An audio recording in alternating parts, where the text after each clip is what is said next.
یہاں تک کہ ہم اپنے رویوں میں بھی جو ہیں، محبتوں کے معاملوں میں بھی جو ہیں وہ بخیل ہوتے ہیں۔ ہمارے معاشرے میں یہ عام بات چلتی ہے کہ اگر شوہر بیوی کو زیادہ محبت یا پیار دے دے گا تو بیویاں جو ہیں وہ سر کے اوپر چڑھ جاتی ہیں، تو یہ کہ بخیلی نہیں ہے۔ یہ بیویوں کے ذہنوں میں یہ بات ہوتی ہے کہ اگر ہم شوہروں کی ہر بات ہی مانا شروع کر دیں گے تو پھر یہ ہم سے ہر کام کروایا کریں گے، تو گویا کہ یہ ہمارے رویوں میں، ہماری محبتوں میں کیا ہے؟ بخیلی ہے۔ اس لیے ہم یہ بھی کہتے ہیں کہ نوکروں کو زیادہ سر کے اوپر نہیں چڑھانا چاہیے، اپنے ماتحت لوگوں سے زیادہ فری نہیں ہونا چاہیے۔ تو گویا کہ ہم اپنے رویے میں بھی یہ بار بار ثابت کر رہے ہوتے ہیں کہ زیادہ کسی کو نہیں دینا ہے، تھوڑا ہی کسی کو دینا ہے۔ تو اگر اس آیت مبارکہ پہ آپ سوچیں گے، جتنا تدبر کریں گے، تو بخیلی کی بہت ساری صورتیں ایسی ہیں جو اور بھی ہمارے سامنے آتی جائیں گی۔ پھر ہم نے یہ دیکھا تھا کہ اللہ تعالیٰ نے ایک خوبصورت شخصیت کی خوبی یہ بیان فرمائی تھی کہ وہ تقوی والا انسان ہوتا ہے، کہ وہ بہت محتاط انداز سے اپنی زندگی کو گزارتا ہے۔ اس کو اس بات سے بھی بہت تعلق ہوتا ہے کہ میرے کسی عمل سے اللہ تعالیٰ کی ذات ناراض نہ ہو جائے۔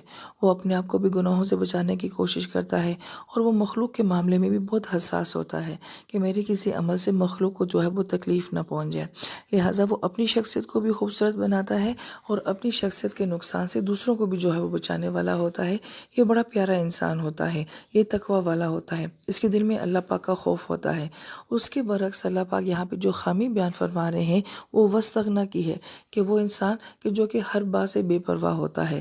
ایک لاپرواہ شخصیت رکھنے والا انسان جو ہے وہ اللہ تعالیٰ کی نظر میں اچھا انسان نہیں ہوتا۔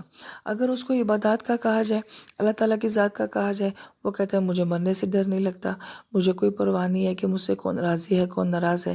اگر اسے مخلوق کا کہا جائے تو اسے مخلوق کی بھی کوئی پرواہ نہیں ہوتی ہے۔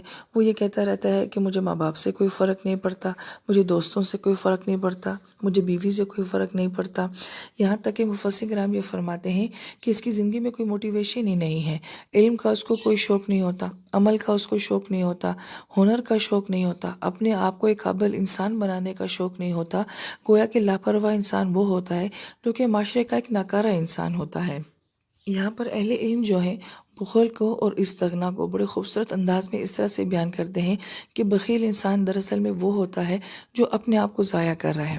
اللہ پاک نے جو صلاحیتیں اس کو دی ہیں، بجائے یہ کہ وہ اس کو پھیلائے، دوسروں کو دے اور دوسروں کو بھی قابل انسان بنائے، وہ الٹا اس کو روک کے رکھتا ہے۔ تو گویا کہ وہ اپنے آپ کو ضائع کر رہا ہے، اپنی صلاحیتوں کو ضائع کر رہا ہے، اپنے مال کو ضائع کر رہا ہے۔ اور اس کے ساتھ ہی اگر وہ لاپرواہ شخصیت بھی رکھتا ہے جس کو زندگی میں کچھ حاصل کرنے کا شوق ہی نہیں ہے اور کسی کو کچھ دینے کا بھی شوق نہیں ہے، تو گویا کہ یہ وہ شخصیت ہے جو اللہ تعالیٰ کے نزدیک بدترین شخصیت ہے۔ یہاں پر اہل علم بڑی پیاری بات یہ بھی فرماتے ہیں، کیونکہ اللہ تعالیٰ کی ذات دینے والی ہے۔ اللہ ہر لمحہ جو ہے اپنی مخلوق کو دے ہی رہے ہوتے ہیں، کب کہاں کدھر کیسے کس کس انداز میں اللہ تعالیٰ اپنی دنیا کی ہر مخلوق کو نواز رہے ہوتے ہیں۔ لہٰذا اللہ تعالیٰ یہی صفت اپنے بندے میں بھی دیکھنا چاہتے ہیں کہ وہ بھی تقسیم کرنے والا ہو، وہ بھی دینے والا ہو۔ اب جو اس کے پاس ہے وہ وہی دے گا، لہٰذا اس لیے اللہ تعالیٰ نے کوئی خاص بات فرمائی نہیں ہے کہ وہ کیا دینے والا ہے، بس فرمایا کہ آتا وہ دیتا رہتا ہے، جو اس کو میسر ہوتا ہے وہ دیتا رہتا ہے۔ اس کے اندر بہت گہرا نقطہ ہے۔